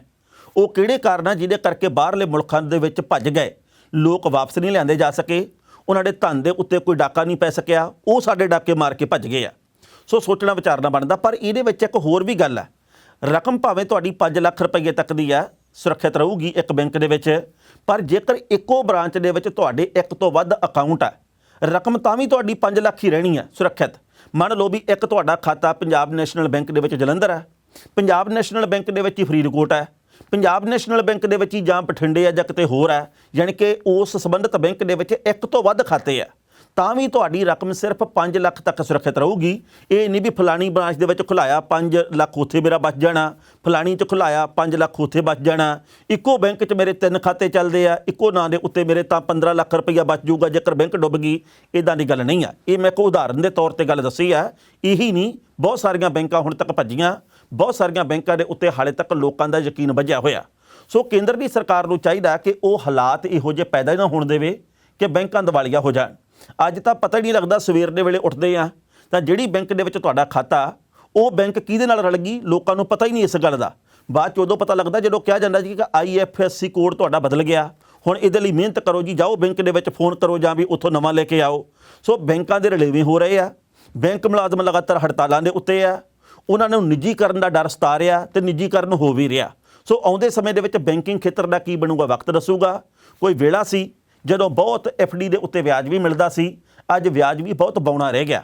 ਜੇ ਤੁਸੀਂ ਕਰਜ਼ਾ ਲੈਂਦੇ ਆ ਤਾਂ ਵਿਆਜ ਬਹੁਤ ਦੇਣਾ ਪੈਂਦਾ, ਤੇ ਜੇਕਰ ਤੁਸੀਂ ਵਿਆਜ ਲੈਣਾ ਬੈਂਕ ਤੋਂ ਤੇ ਫਿਰ ਤੁਹਾਨੂੰ ਨਿਗੂਣਾ ਜਿਹਾ ਮਿਲਦਾ। ਸੋ ਲੋਕ ਆ ਜਿਹੜੇ ਪਰੇਸ਼ਾਨ ਆ, ਘਰ ਦੇ ਵਿੱਚ ਚੋਰ ਨਹੀਂ ਪੈਸੇ ਛੱਡਦੇ ਤੇ ਬੈਂਕ ਦੇ ਵਿੱਚ ਪਤਾ ਕੋਈ ਨਹੀਂ ਬੈਂਕ ਕਦੋਂ ਫਰਾਰ ਹੋ ਜੇ। ਸੋ ਇਸ ਕਰਕੇ ਲੋਕ ਦੁਚਿੱਤੀ ਦੇ ਵਿੱਚ ਪਏ ਹੋਏ ਆ। ਖਬਰਾਂ ਦੇ ਉੱਤੇ ਵਿਚਾਰ ਚਰਚਾ ਹੋਰ ਵੀ ਕੀਤੀ ਜਾ ਸਕਦੀ ਸੀ, ਪਰ ਜੋ ਵਕਤ ਦੀ ਘਾਟੇ ਰੁਕਣ ਦਾ ਇਸ਼ਾਰਾ ਕਰ ਰਹੀ ਹੈ।